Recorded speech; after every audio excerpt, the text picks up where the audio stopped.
Now everyone, it's time to spread a bit of movie cheer. Welcome to the Movie Cheer Podcast, the show for movie fans. I am your host AP, aka Mr. Movie Cheer, and on today's edition of the Movie Cheer Pod, I will be discussing films that shaped my movie taste. So I'm looking back into my childhood, movies that really inspired my current taste in films, and kind of like discussing them movies, but also discussing the movies that it kind of inspired for me that really inspired my movie taste today. So I think this is going to be a really fun little headline topic today. Not a little headline topic, it's going to be a usual size headline topic. But that is going to be today's headline topic, ladies and gents. But before we get to today's headline topic, we like to start the show off with a segment called What's Been on the Screen. Ooh, what's been on the screen?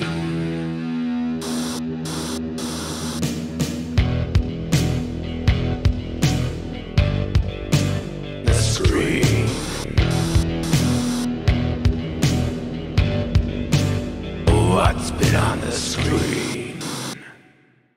What's been on the screen? What have I been watching over this past week, ladies and gents? So, it's been a few weeks since we did a normal show, so I've been watching a few different things. So, before I just kind of do a summary of some of the really, the ones that I really enjoy. So, first of all, the Beekeeper, a new movie that came out just I think it was this year or last year. I'm pretty sure it came out this year, and it's only just come out at the on Sky Movies as well, and all the video on demand platforms as well. So this is a Jason Statham movie starring Jason Statham, Josh Hutcherson, Jeremy Irons, directed by David Ayer, who directed. I didn't realize how many different movies this guy directed. He did like the Suicide Squad movie, he did the Fast and Furious movie. He's done a ton of movies that I really enjoy. So, you know, I thought, let's give this a watch. I like Jason Statham. I like action movies. This is an action movie. Let's get into spoilers of this movie. So spoilers ahead, ladies and gents, in 5, 4, 3, 2, 1. Look, this movie is, the way I put it in my notes for when I did my movie watch list, I said, this is Jason Statham's Equalizer movie, his John Wick, his Taken movie, really. This is for me. I know you could probably say like the Transporter movies, he's done a few of them, but it kind of, for me, it had very much a similar vibe to definitely the Equalizer, and kind of like the idea that this guy is like this special ops guy who no one knows who he is, his background, and he's like this like just like super killing machine. And basically at the start of the story, this person who he cares about is taken away from him. Basically, she has scammed this lady. She takes him in under her wing, and she doesn't know who he is. He's just a beekeeper. He looks after the bees. He literally is a beekeeper. And he works on this farm for this lady. He rents out the barn in there, and he keeps bees. He makes the bees come to the land and do their thing and make the tree, the plant life, everything all grow. That's what bees are known for. And you think he's just a beekeeper, but then you see in this story, and very early on in the movie, this lady, this elderly lady who takes him in, who he really cares for, she is scammed out of all her life savings and like millions of pounds. This lady, and she's scammed by one of these these prank call centers who ring up and they try and get your details. And it wasn't a movie. I didn't really expect that plot. I was kind of, because I didn't know what the plot was going to be. So they scam this lady out of all her money, and they're gloating about it and stuff like that. And she ends up killing herself. She kills herself. This lady, she commits suicide, which is really, really tragic. I didn't see that coming. I thought he was just going to go on like kind of just like go and kill these guys. So then he is just on a vengeance mission. Then he wants to go and destroy all these like scammers, and he goes like these big call centers and these like multi-billion-dollar companies who run these big scams to scam people out of money. And then it goes to the head of the table, if you like, with Josh Hutcherson's character, who's the son of the president of the United States of America. And you find out this like very late on in the movie. But yeah, it's a really Look, I don't think it's like one of the best action movies you're ever going to watch. I will also say this: the action scenes are fun, but it's not like John Wick level of like fight scenes. It's nothing like that. But I think for me, it's just pure action. Especially I think there's a period the first like 20 minutes of the movie just like feels like pure action for a period, and then it slows down a bit when Jeremy Irons' character comes in there a bit, and then it kind of paces up again near the end, and you just get all out action again. And yeah, it's a decent movie. I enjoyed it. I think there's definitely room for a sequel in this one, The Beekeeper. I think it actually did really well money. I think it did like over. I think it was 100 million dollar budget, and it made like $200 million as far as I know at this moment in time. So I think it's broke even at least. It's a fun movie. It's not too long. It's like an hour. It's probably just about 2 hours, maybe something like that. It's just maybe a bit less. But it's an easy watch. It's a digestible movie, not too long, the right amount of time for the story. I think Jason Statham as well. I watched this movie and I got vibes of. There's a bit where he's going into this building, another building, to try and stop this other call center. Like there's a few different call centers he goes into, all run by the same syndicate. And he goes in, and they're aware of him because he's like this. Now they're like this. Police are trying to hunt him down, and it's like one of the FBI agents is the daughter of the woman who killed herself, and she is aware it's him, and it's like this manhunt for him then to try and stop him. And he goes up outside this building, and he just kind of like just introduces himself to the SWAT team outside his call center, and they're aware it's him. He's like he names himself. And then he just starts going crazy. He doesn't want to like kill the SWAT team, but he just goes absolutely crazy on the guys. And he remind me of Riggs, Martin Riggs out of Lethal Weapon, obviously played by Mel Gibson. And it gave me like vibes of that character, shades of that character. He's this guy who's just because he's unhinged now. He's this beekeeper. He's from this special ops team. He's like one of the an ultimate killer machine, and then he's just also a bit. I think he's just angry with the world, and he's a bit crazy, and that's what he reminded me of Riggs. And I was always thinking then. I was thinking like, do you know if they did a remake? I know like they're on about doing reboot or like a sequel to Lethal Weapon, but I think like Jason Statham in a Lethal Weapon movie would be cool. I'd watch if they did like a remake. I know they did that remake of they did the TV show. I've never watched that. It might be decent, but I think. If they did a remake, I know he's British and I know you're going to be, but like, look, Mel Gibson's Australian, isn't he? I think he's Australian. Yeah, he is Australian. And he played an American character. I know he can't really he's a bit like a Ray Winston, Jason Statham. He doesn't really do accents that well. But if they did some sort of like, I suppose you had that with the Fast and Furious spin-off. That was kind of like his Lethal Weapon, wasn't it? With The Rock. Because that definitely had shades of Lethal Weapon there in that movie. But yeah, he's got like the Mel Gibson vibes to him. I think he's like this generation's Mel Gibson. I think we're going to look back on him in years to come and be like, you know what, that guy always give us like really solid movies. They were really. I know he's not like them. Like, is it them Sharknado movies? I've never watched them. I don't know whether they'd be my cup of tea.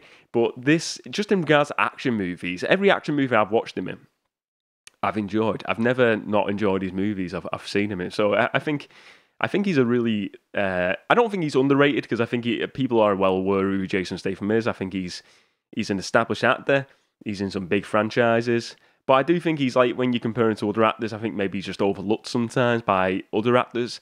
And I just like him as an action star. Look, he's not going to win like a drama. I don't think you're ever going to see him in a drama movie. I don't think you want to see him in a drama movie.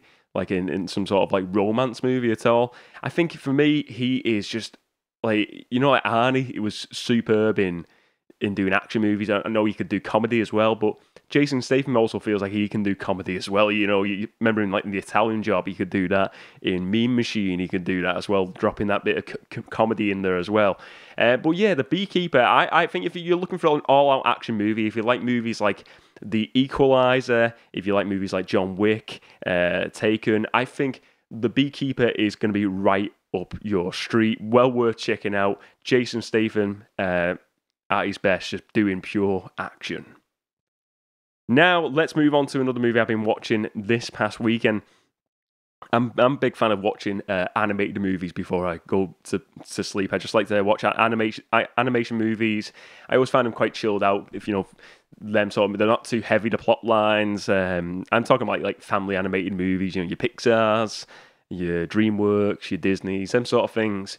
And this week I watched one that I'd never seen before, but I've heard about for years, and I've always referenced this movie about the weather.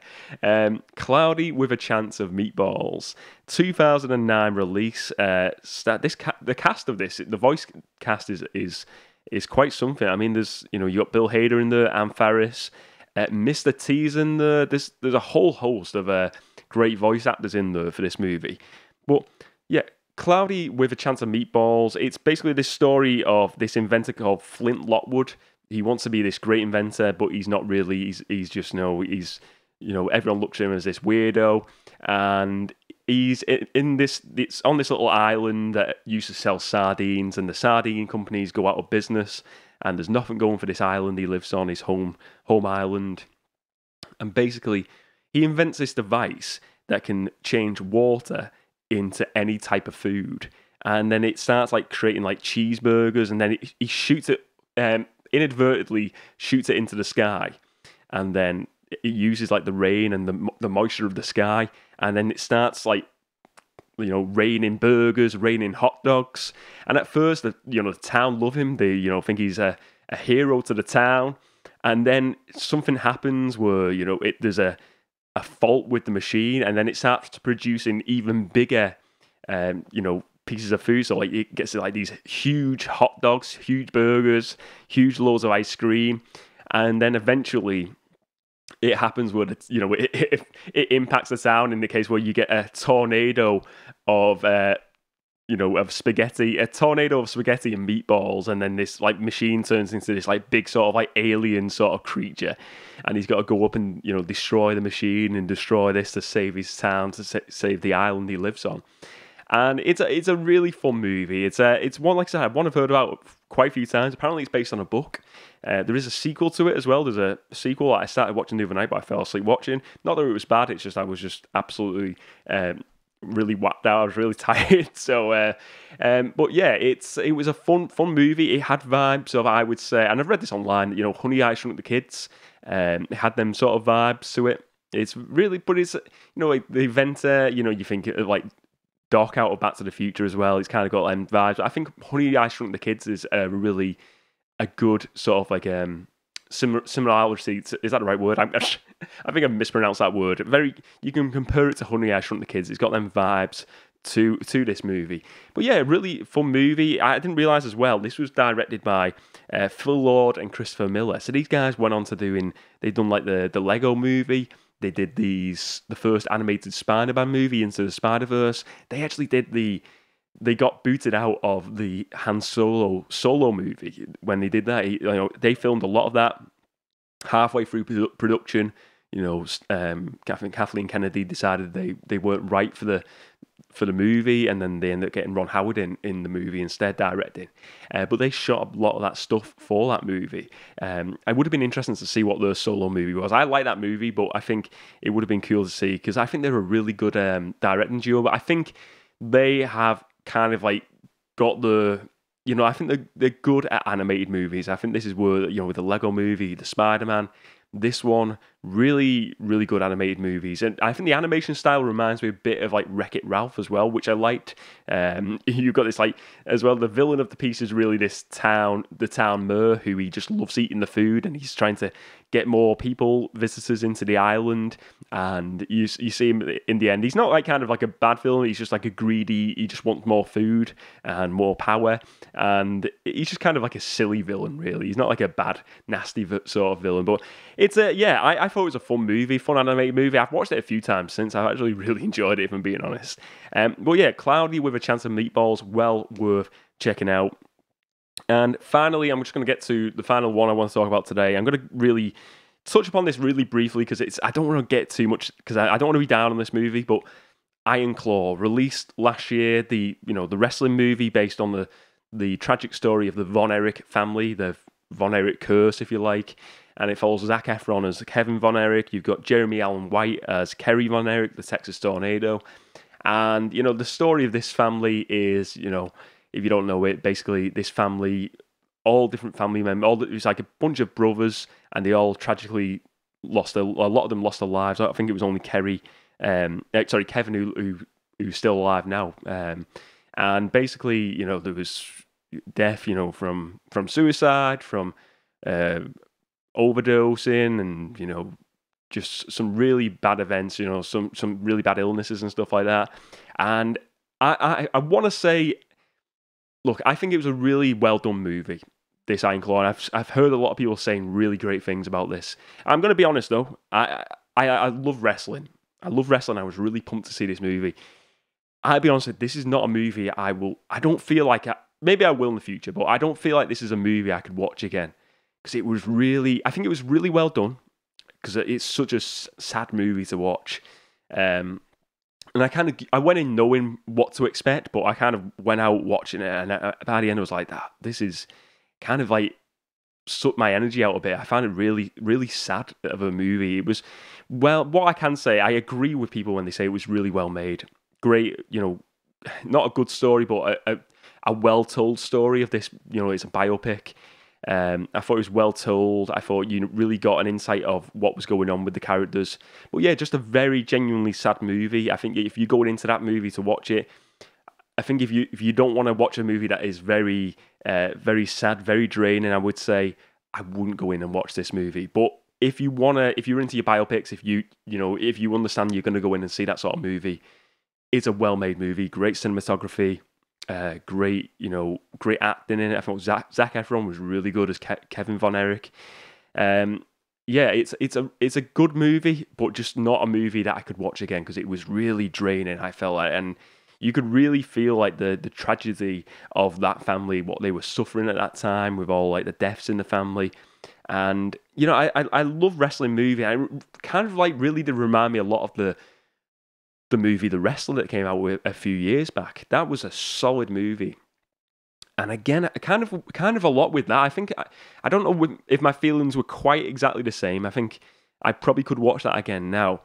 But with that movie is quite a sad movie as well. If you're watching that and you see that story, and you see this guy who's just down in the dumps, and, nothing really good is happening for him. That was a very, very emotional, and it kind of felt like a very similar tone at times as that movie, The Wrestler. But yeah, both equally great wrestling movies. Like I said, I don't want to take a dump on this movie, because it wasn't a bad movie. I just want to say, though, it was, and I'm not going to be on the fence as well. I'm going to say, look, I think it's a great cinematography, a great, well-made movie. But again, I think it's just, for me, you get them. Sometimes you don't want to watch a movie that are going to really bring you down, do you? And I'm all about, this is the whole thing with movie cheer. I always want to watch a movie that really brings me cheer. It sounds silly, but it's true. And with that, I watch this, and I always want to be true to discussing movies. And like I said, it wasn't a bad movie, but it is a movie that is very sad. And I think it leaves you at the end of it. And maybe that was the intention of the movie, obviously, to leave you feeling that way. And it really made you feel. So in a way, it hit an emotional note with me. So that is, I think that's always great with movies. It's not one I'd watch again, but it hit that emotional note. It was a well-made movie. And I definitely, look, if you know what you're going to get going in, give it a watch. It's well worth it. But anyway, that's what's been on the screen over the past week or so. Let's get to today's headline topic. The Movie Cheer Podcast presents the headline topic for the episode. Remember to spread a bit of headline topic.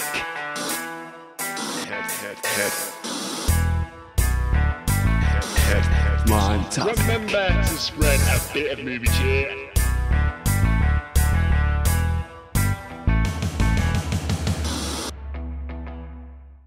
So today's headline topic, films that shaped my movie taste. So yeah, we all have movies that we look back upon, growing up, movies that really stand out as movies. You think, this is one that's really inspired the taste that I watch in this particular genre today.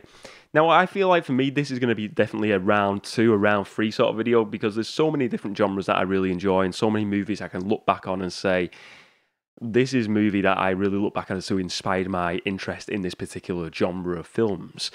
So I've got a few today, and some of them, I've mentioned on the channel before, and I want to really deep dive into what the genres it's really inspired, and some of the movies as well is inspired to watch as well in the years since watching these movies. So I'm going to start off with a movie that really is inspired my love of a genre today that sometimes is hit and miss nowadays, but overall I can still say I get a lot of enjoyment out of, and that's superhero movies. And the movie I really look back on growing up as one was one in 1997 called Batman and Robin.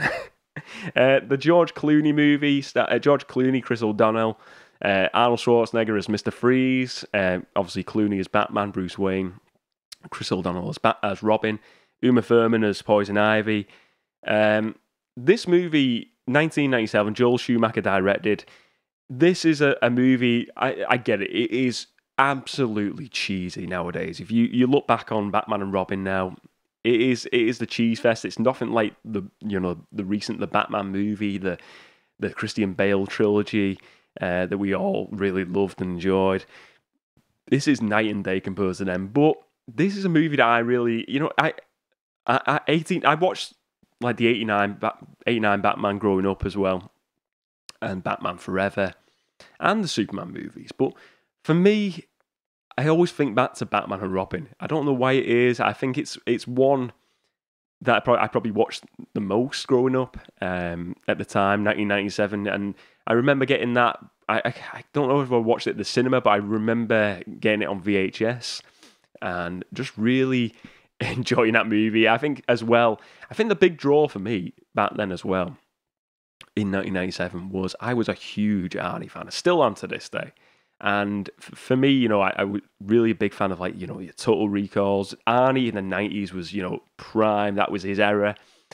Total Recall, Terminator, Running Man. I can name every Arnie movie. I enjoy a lot of Arnie movies. But I think the pull of him as the villain, as Mr. Freeze in this movie, was a big draw as well. You've seen Arnold as in a Batman movie. How cool is that? And he's playing a villain. And it's weird looking back to today because, can you imagine seeing Arnie in a Batman movie today? It'd be interesting to see. I'd love it if they did that. I would. I'd love to see what him in the Batman movie sequel. But a new, a different version of Mr. Freeze, because I still think I think Arnie's a great actor. I really do. I think he's a really cool actor. But I think that was the pull. But that movie, just again, it was cheesy. It was of the time. The action wasn't great. It was just very comic-y. It's a more family-friendly movie where they're a lot more darker in tone, more adult-natured nowadays. The Batman movies.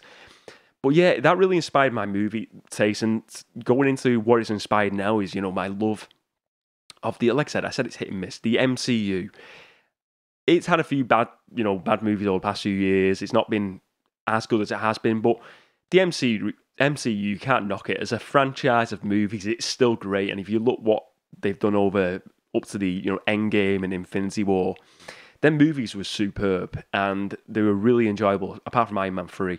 And then you look at DC, the Snyder Cut, and some of them movies, again, they've been hit and miss, some of them, for sure. But there's been movies over the years, like Guardians of the Galaxy, the Batman versus Superman, I enjoyed that. There's been other DC properties that I've really enjoyed as well. There's been a few different ones, and I like the first Shazam. That was a fun movie. I thought that was really fun. The Flash, even recently, it's had its criticism, but I didn't mind that movie. But that movie, Batman and Robin, is really the one what I always think back. Where was the root to my interest in this superhero genre? And it really does go back to that one. I can't think of any other one that really is the starting point for me into that entry point into that genre. And that's why I still, as bad as that movie is, and it's not one I probably would rewatch a whole lot. And I think in my lifetime now, I think how many times I'm going to rewatch Batman and Robin. Maybe 1 or 2 times. I don't think I'm going to watch it a ton of times, but it's still a fun movie. And it inspired my interest in superhero movies. And I think that's really cool to look back on when you can see the entry point of what movie it was, and you see it's that, and it makes me laugh because it is not a great movie, but it's inspired my taste. Next, I want to get to sports-based movies. I'm a big sports fan as well as movies. I love wrestling. I know some people say it's not a sport. I disagree. It's sports entertainment. Same sort of thing. But I love sports. I love wrestling. I love football. I'm a big football fan.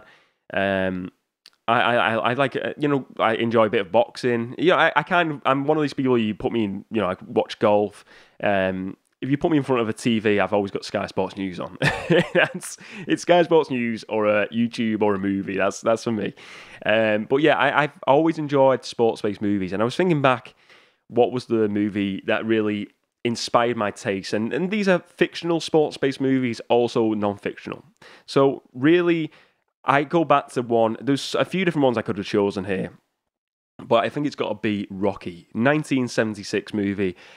Growing up, the Rocky franchise was a movie series like Star Wars. I would watch over and over again. I used to love watching them, especially in school holidays. You watch the Rocky movies. I love that. It was so fun, so much fun. I used to watch it with my mum. The Rocky series, during school holidays. I used to be a great memory for me personally. I love that, and I look back at the Rocky movies, Carl Weathers, Stallone, great acting. All of them, they're all very different than movies as well, but the first one is just really well made. This underdog story, this guy gets given this opportunity to fight the world champion, and then he goes the distance. He nearly wins, and then you see in Rocky 2, he ends up winning the world title. Spoilers for a movie that's 40 odd years old or whatever. But he wrote that movie as well. Stallone wrote that movie. He wrote the script. And I don't think he owns the rights for the movie. I think this is some bizarre thing. He doesn't own the rights to Rocky. But that's a different conversation. But that movie, I know it's a fictional movie. Some people will say, Rocky was true. He was real to me. But yeah, it's a fictional story. But it was so emotional, so real, that story. The characters felt real, the story felt real, and I think it was just really well made. Great cinematography, great soundtrack from Bill Conti. But that's really inspired my interest in sports-based movies. Another one I could really think of growing up, one that was a biopic, was Cool Runnings. It's comedy, it's sports-based, had that sports-based drama aspect like Rocky. And that was another one what I really enjoyed growing up, and really another one I could have chosen today for this one, but that's another one I enjoy. I think of other sports-based movies, there's tons that I've really enjoyed in this genre over the years. Moneyball is another one. I think that's a fantastic movie. That's a true story. Remember the Titans. Now, I'm sure Remember the Titans is actually a true story. I'm pretty sure. I may be wrong. But there's been loads. Really, what's the Friday Night Lights? That's a great one. That's a superb film. There's so many great sports-based movies over the years. Escape to Victory, another Stallone one. I again, sports-based movies, because I enjoy sports and I love that drama aspect mixed in with sports. I think it's for me, I know sports-based movies are not for everyone. Like for me, horror movies are not for me personally. But sports-based movies, I just really get into them. I can really enjoy a sports-based movie. I love that genre because I love sports outside of movies, and I love adding that aspect of drama in there as well. I think it's great. I think it's a great genre, and really the Rocky series, first Rocky, but all them Rocky movies have really inspired my interest in this particular genre. Next up, I want to go to a movie that came out in 1994, a Disney classic, one movie that I've mentioned on this channel plenty of times before, and it is Lion King. The Lion King, the first Lion King movie, 1994, starring Jeremy Irons, the voice cast, James Earl Jones, Matthew Broderick, tons of great voice actors in there. This was a Disney release, and I think for many growing up in the 90s, and even adults as well, I think you can really appreciate The Lion King for its unreal animation. The animation was fantastic. I don't know if at the time, I'm sure it was like a cross between like drawn animation and computer generated animation. I'm pretty sure it was a mix of both. Again, if I'm incorrect, correct me there. I'm sure I remember watching a documentary on that. But this story of this young lion, Simba, who his father is the king, and then his father dies, and then he goes on this journey then to go the full circle to becoming the the king of the pride. And it's a really, a family story. He's taking on his uncle Scar, played by Jeremy Irons, who's great in that role. Great music throughout that story. But Lion King is one where I look back and I think, that's a movie again where I would watch it a lot as a kid. And even as an adult, I still watch Lion King. I really enjoy it. I never enjoyed the remake they did, they call it live action, like the Jungle Book one. I just couldn't get into it. It just didn't click for me. Even though it's the same story, I just didn't have that connection to it. But this one has really inspired my love of animation. And I think over the years, I've enjoyed the Pixar movies, the DreamWorks. Pixar, for sure, definitely has been a genre I've really enjoyed. But then it's, in more recent years, it's inspired my interest in Studio Ghibli movies. So I've really got into like the Studio Ghibli, the Japanese movies where you've got like Spirited Away has become one of my favourite movies of all time. And I look back, my favourite movie growing up, was one of my favourite movies was an animated movie, Lion King. And if I didn't get into that growing up, would I have enjoyed the likes of Spirited Away? I think I've always had that interest in, like I said at the start of this show, watching Cloudy with a Chance of Meatballs. And I always tend to watch animated movies kind of before I go to sleep most times because it kind of chills me out. And I think that's one of the things where I always look back and something about animated movies, especially the family-friendly ones, where just like you can just really relax to the story. I think there's like the animation.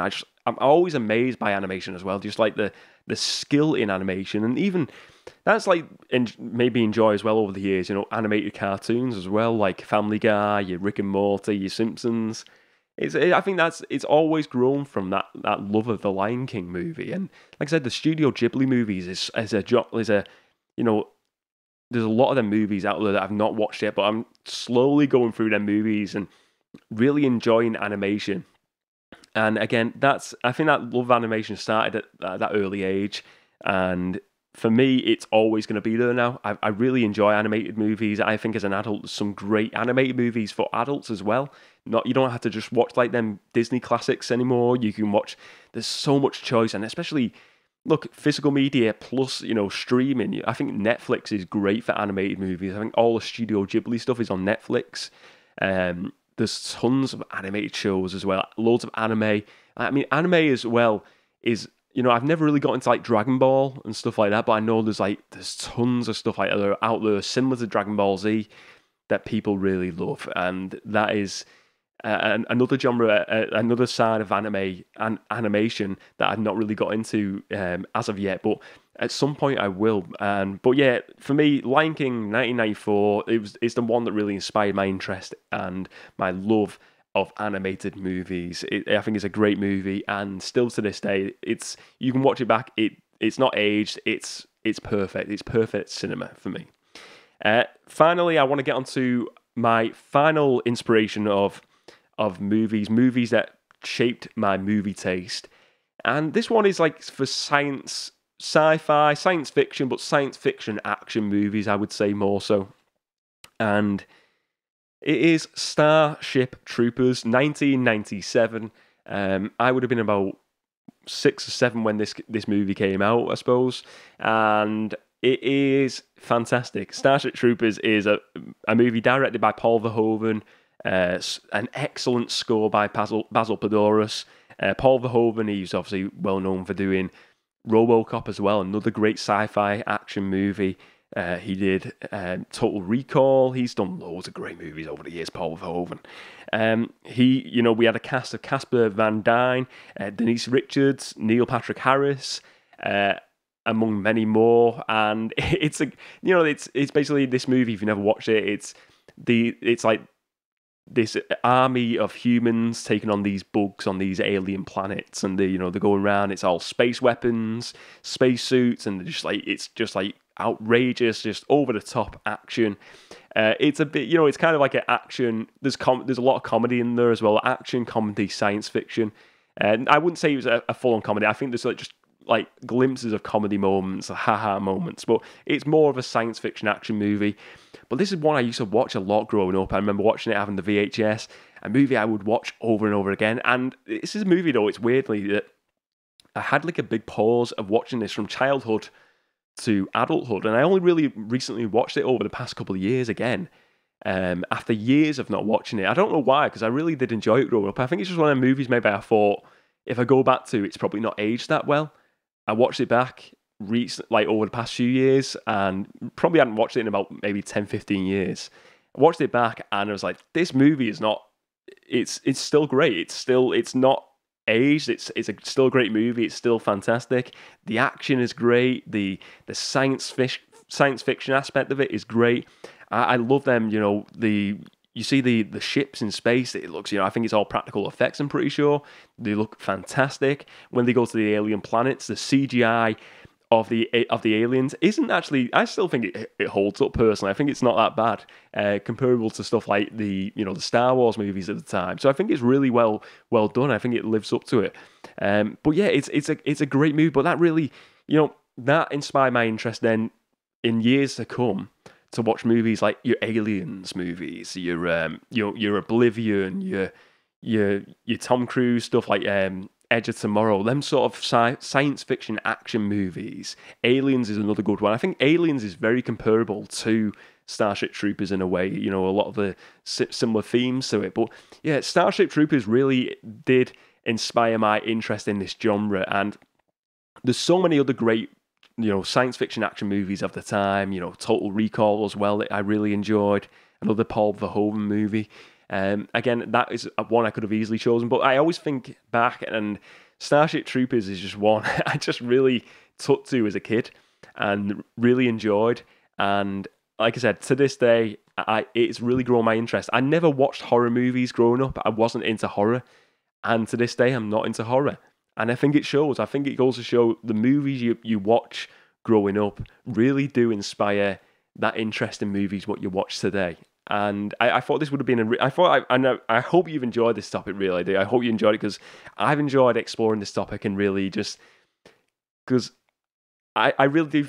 It's fun looking back when do you know when you go to a movie in your DVD cabinet or your movie cabinet, and it's a new movie that's come out, and you're like, why? Just do this as like a little experiment. Grab a movie, like a brand new movie that's come out in the past 5 years. Grab it out of your cabinet. Let me know the movie. If you want to put it in the comments, let me know. Pick out and say to me, tell me what the movie is, and tell me, is there a movie growing up that really inspired your interest in this genre and this type of movie? I'd love to know what it is, the movies you come up with, and some what really sparked that interest in the movie. But yeah, I've enjoyed this topic today. So that is the end of today's headline topic, ladies and gents. Let's move on with the rest of the show. Case covers take on other case covers. Can you handle that? Case cover collision. Case cover collision. Case cover collision. Each and every week I choose a different movie and look at the different case covers for that movie and put them up against each other to find out which is the winner on Case Cover Collision. Now this week on Case Cover Collision I'm looking at the movie Wonka, starring Timothée Chalamet. This is a recent movie that came out last year, I believe in 2023. It's not a movie I've watched yet, but I really enjoyed the original movie. I thought it was an absolute classic, and with Gene Wilder, he was great as Willy Wonka.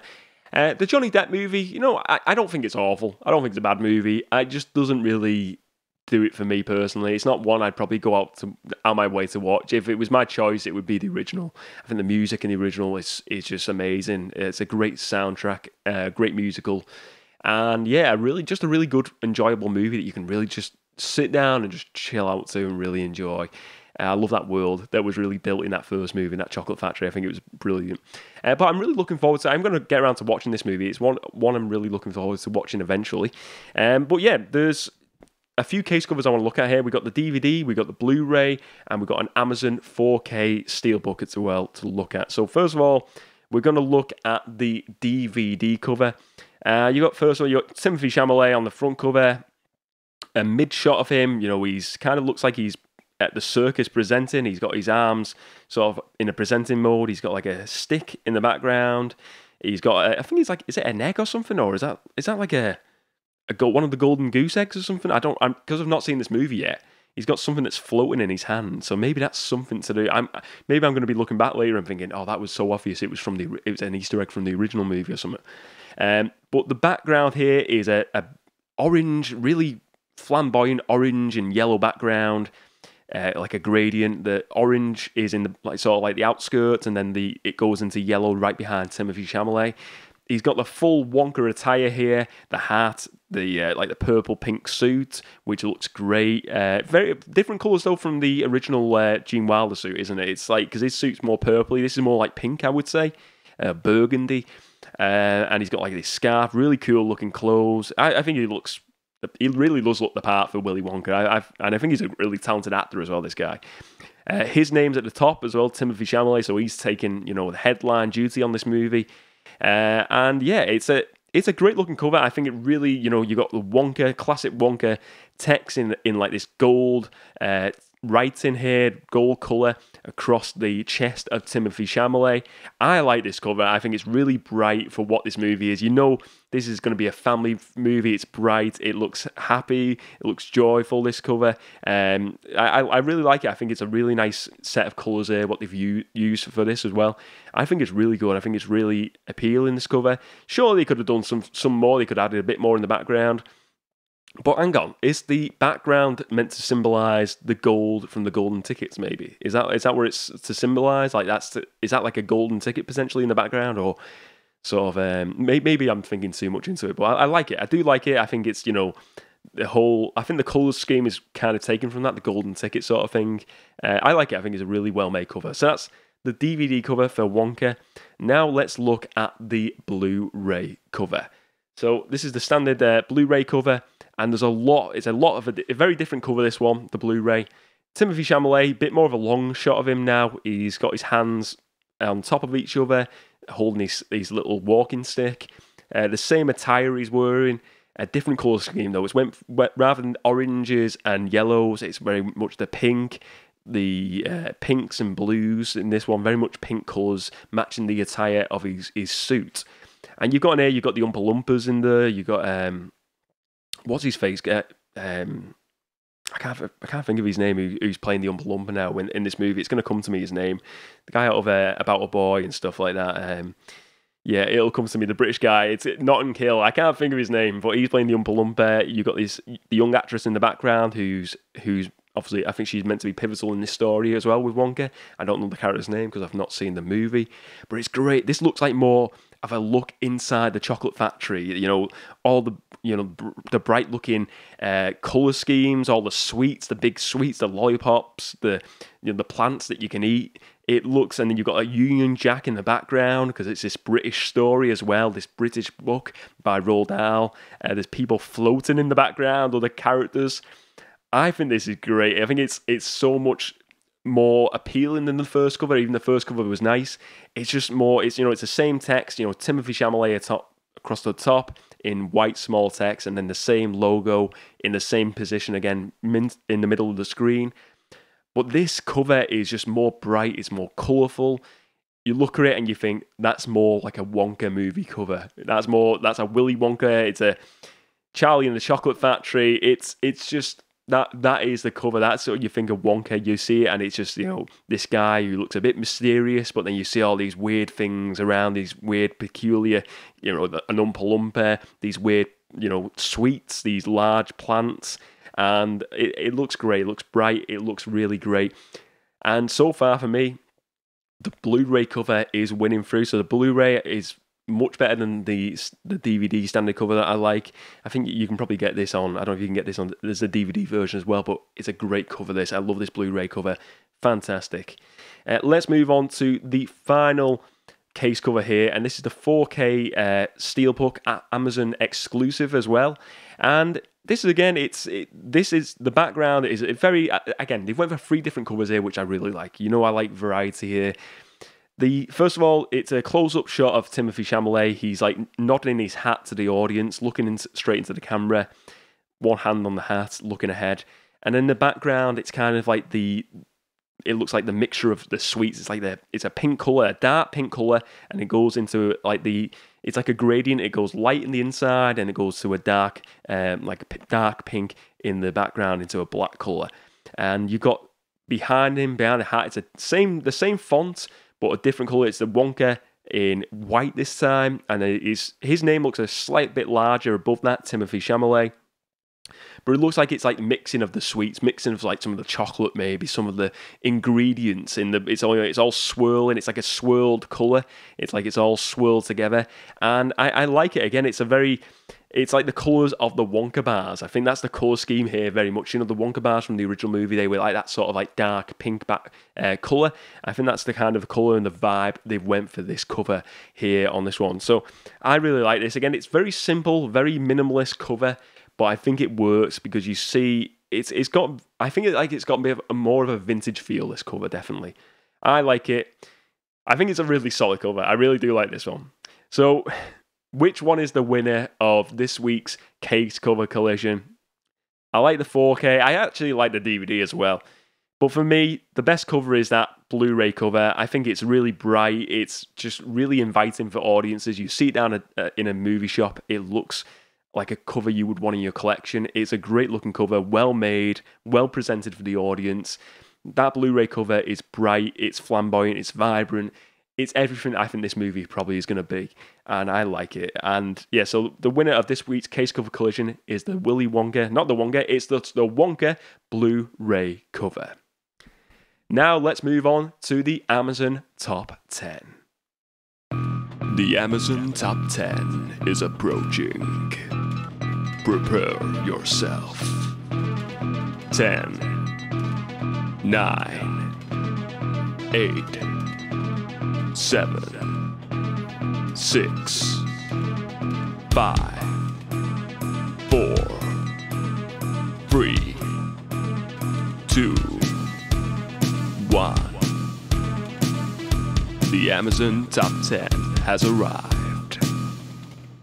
The Amazon Top 10. Each and every week I give you the Amazon Top 10 for DVDs, Blu-rays and 4Ks, the best sellers list on amazon.co.uk. Let's look at the list this week. We have got at number 10 on 4K, the Aliens 4K release. At number 9 we have Oppenheimer on Blu-ray. At number 8, we have The Great Escaper DVD. Not The Great Escape, The Great Escaper. It's a different movie from that. I think it's a new movie. At number 7, we have The Hunger Games, The Ballad of Songbirds and Snakes on DVD. At number 6, we have Barbie on DVD, the Barbie movie. At number 5, with the new release of the new Dune movie, we got Dune on DVD, the first movie on DVD at number 5. At number 4, we have Dune Part 2 on 4K, and that pre-order is already out, so you can get a 4K pre-order on that. That's at number 4. At number 3, we have Wonka on Blu-ray, that fantastic cover we just mentioned on Case Cover Collision. That's the Blu-ray cover. That's at number 3. At number 2, we have Oppenheimer on DVD. And at number 1, I think a movie that's probably going to hold the number 1 slot for a few weeks to come, we have Wonka on DVD. And that is the top of the Amazon Top 10. That's the Amazon Top 10 for this week's episode. Let's move on to the final segment of today's show, and that is Not So Worthy Blockbuster Housekeeping. This is a part of the show where I discuss what's going on with the channel, with the Movie Cheer Pod, what's going on in Movie Cheer Town. It's just a general little chit-chat at the end of the show where we ease out of the show every week. So what's been going on this past week in Movie Cheer Town? I think it's about a week or two ago now. I mentioned this, I was going to be doing this. I had a Laserdisc discussion with my good friend Ben, aka Rider Rated 18. Check him out, he's a great guy on Instagram, cool guy, Ben. And we recorded a Laserdisc discussion the other week, and it's something I've not got around to editing it yet, but I'm really looking forward to sharing that with you all. We had a great discussion. That'll be coming out on the Movie Cheer Pod feed over the next few weeks. I'm looking forward to sharing that with you all. But yeah, we had just a great chat. We did this sort of thing a few years back, talking about Laserdisc, and he's really knowledgeable, Ben. And I thought it was just a really nice follow-up to our previous discussion and really delving into that format of Laserdisc a bit more. So it was great to have that chat with Ben, and I really appreciated him coming on to do that. So I'm going to be editing that over the next few weeks and sharing that with you all. And I can't wait to share it because it was a really fun discussion between us both. So that's coming up soon. We've got a few comments I want to go through here. So I just got my phone out. So go on here from... I do apologise. It just says at user ID. It's not so I didn't get a name. So I do apologise in advance. We've got. I currently have a serious case of DVD nostalgia. I don't watch movies or TV shows very often, but having a collection of my favourites on the shelf is something I realise that I need, and I reckon a smart move, especially while they are so cheap and they're available. So I've been working on building my own personal ultimate collection. I have bought a large media shelf that is plenty big enough for what I'll need, and I've been chipping away at gathering what I need. I've never used any streaming service of any sort and never will. I'm pretty much happy staying with the 2000s technology, LOL. Great video, DVD forever. Thank you very much for the comment. I appreciate that. I do apologise again for not catching your name on the... But yeah, a great comment. You know, I think that's great, you know, getting a bunch of movies that are your favourites. Hey, there's nothing wrong with 2000 technology as well. I think it's great. I still live by it. Yeah, great comment that, and really, I appreciate the passion in physical media and just in getting a collection of movies that you just enjoy and you want to watch. I think that's ace. I do the same. I do exactly the same. Next, we have a comment from This Corrosion 3843. And this was on the Should You Collect DVDs in 2022 video, 2 years ago now, but it's still a video that gets a lot of great comments on there. You should have physical media no matter what year it is. The year date is irrelevant. I think that's a fair comment. I think that's a really well-made comment. Thank you very much. Yeah, I agree. Physical media is still great to this day. And, you know, looking back at that other comment as well, you know, just having a collection of movies you really enjoy is great. And I think it's something that I really enjoy to this day, just having a bunch of movies in my house. If, you know, streaming services go down, the internet goes down, I've still got a bunch of movies that I can really just enjoy, which is what I like about having movies physical. But yeah, I want to just touch on it as well, briefly as well. The live stream for the 1K celebration, it's still going ahead. I've got some time off at the end of March. I'm hopefully going to do it one weekend at the end of March. I've got an idea for a format. I've got an idea. I'll show you. I was thinking about doing like a sort of like a looking at some of the topics that have been most viewed on the channel, and also putting out some posts to invite some more topics on, and to do like sort of like a Wheel of Fortune sort of thing, like or a mystery. You know, like, dig into a hat and just grab out the topics and maybe just select a few of them topics just to kind of like go over in 2024 as a live stream. And if anyone has any questions as well, just on the live stream, we can answer them. That's the idea for the live stream. Nothing too crazy. Maybe we'll see about getting guests. I'm not really planning too much at the moment, but that's kind of the idea for the format. Just a little celebration live stream of the 1K subscribers, which is still I'm really thankful for that. I think it's awesome. But yeah, that's it. But that's it for another show, ladies and gents. If you enjoyed this episode today, please do give it a like and leave a comment if you're watching on YouTube. If you listen to this on a podcast app of your choice, please do subscribe to the podcast app and leave a review, because the reviews really do help. And let me know your thoughts on today's headline topic: movies that shaped your film taste, films that shaped your, inspired your taste of movies today. Let me just know some of the movies you love today that you're really inspired by, certain movies you watched growing up. And let me know your thoughts on the rest of today's topics. The Wonka movie case. Which one was your favourite on Case Cover Collision? What do you think of, the Amazon top 10 this week as well? Wonka taking that top 10 slot. Is it worthy? I think it's going to be a fun movie. I can't wait to watch that. Also, let me know your thoughts on some of the movies I've watched this past week. The Beekeeper. I want to know your thoughts. Is it a Jason Statham movie worthy? A good Jason Statham movie? Or do you think it's a bit overhyped? What do you think as well? Do you think this could be a sequel, a franchise of new movies coming out from this movie? I think we could definitely see a sequel for sure. But yeah, let me know your thoughts on all of today's topics, ladies and gents. Thank you very much for watching, ladies and gents. Remember to spread a bit of movie cheer. And as always, I will see you next time.